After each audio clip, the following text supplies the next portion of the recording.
అమ్మా పిలిచావా? ఎక్కడికి వెళ్ళావురా? అమ్మో అక్కడ మేళం వాయిస్తుంటే పోయానే. అయ్యా పెండ్లి దగ్గరికి వెళ్ళావా? అమ్మా అది పెళ్ళా భలే ఉందమ్మా. ఎట్లా ఉందిరా? తోరణాలు అన్నాలు మేళాలు తన్నుకోవటం. తన్నుకునేదేందిరా? అవునే చాలా మంది నిలబడి ఉండరు. ఒక అబ్బాయి అమ్మాయి కూర్చొని ఉన్నారు. వాళ్ళకి ఎదురుగా ఒక ఎర్రటాయన కూర్చొని అదేందో భాషలో తిట్టి తిట్టి ఒక తాడు చేతికిచ్చి కుర్రోడికి సరిగ చేశాడు. ఆ అబ్బాయి గబ్బక్కలు లేచి అమ్మాయి మెడలో గట్టి పీటు ముడేశాడు. ఇక ఆ అమ్మాయి కోపం వచ్చి అమ్మా పళ్ళులో బియ్యం ఉంటే తీసుకొని ఆయన నెత్తిని పోసింది.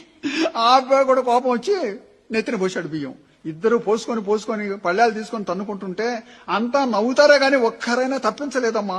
అదేందో బాణలో ఉంగరం వేసి ఇద్దరు చేతులు పెట్టించారమ్మా.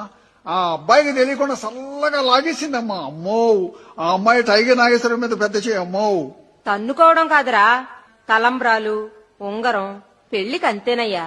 అమ్మా మరి తాలిబొట్టు పెళ్లి కూతురు మెళ్ళ కట్టాడిందమ్మా. అంతేరా. నేనట్లా అనుకోవటంలా. మరి ఎట్లా అనుకుంటున్నావయ్యా? కష్టపడి పెళ్లి చేయించాడు కదా, తాలిబొట్టు పంతులు గారు మెళ్ళ కడితే భలే ఉండేదమ్మా.